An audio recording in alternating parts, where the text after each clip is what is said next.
pode ser responsabilizado de forma ilimitada, ou seja, ele pode trazer inclusive o seu patrimônio pessoal para responder com ele dentro dessas percas que possa haver em decorrência das deliberações dele contra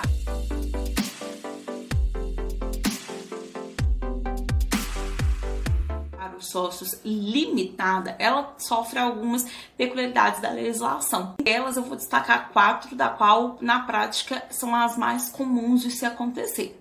A primeira delas é quando o sócio ele delibera contra ato de lei, contra ato positivado em um texto legal ou contra ato contrário ao previsto no estatuto societário, no contrato social. Tá? Então, ele pode ser responsabilizado de forma ilimitada, ou seja, ele pode trazer inclusive o seu patrimônio pessoal para responder com ele dentro dessas percas que possa haver em decorrência das deliberações dele contra ato de lei ou contra ato previsto no contrato social, ato que contrarie as disposições desse contrato social, tá certo? A segunda questão, e a mais comum que a gente vê na prática, né, no dia a dia, é em relação aos passivos trabalhistas. A legislação trabalhista, o processo do trabalho, ele é regido todo por um ordenamento próprio, né? A lei das sociedades, o direito empresarial, ele não se aplica dentro de um processo do trabalho. Então, a gente tem que ficar atento em relação a isso. Por regra, né, em relação a essa exceção, quando há o passivo trabalhista, os sócios respondem ilimitadamente, tá? Eles podem responder de forma ilimitadamente com o seu patrimônio pessoal. A terceira situação é quando ficar comprovado, verificado, uma fraude na administração da sociedade, tá certo? Essa situação pode fazer com que os sócios envolvidos naquele esquema que gerou a fraude, por exemplo, contrair diversas dívidas e deixar para a sociedade pagar, esse sócio ou os demais envolvidos, eles podem se responsabilizar de forma ilimitada, tá? Ilimitada. A regra da sociedade limitada, ela não vai se aplicar nesse caso diante das fraudes ocorridas.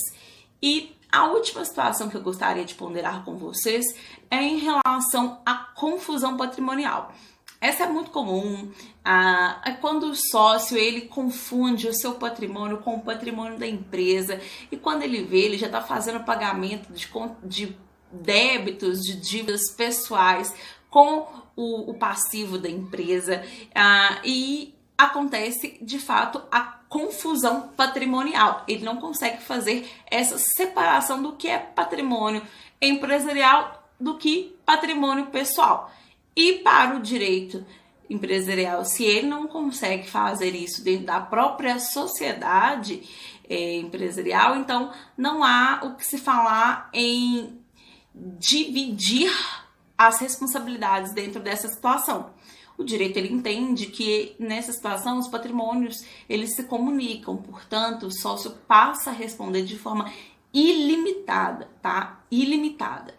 Então fiquem atentos em relação a essa situação da confusão patrimonial.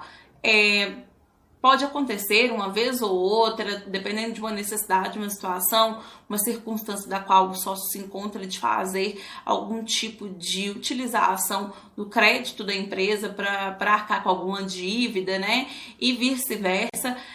Mas isso não chega a configurar a confusão patrimonial. A confusão patrimonial ela tem que ser algo constante, algo corriqueiro, realmente prática daquele sócio em fazer a confusão entre o patrimônio pessoal com o patrimônio empresarial, tá certo? Lembrando que essas 4 situações que eu citei aqui, elas são quando há a desconsideração da personalidade jurídica.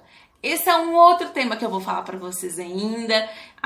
Tem muita questão envolvida em relação à desconsideração da personalidade jurídica, mas por agora eu deixo vocês com essas exceções que eu trouxe em relação à possibilidade de tirar essa limitação da responsabilidade do sócio dentro da sociedade limitada.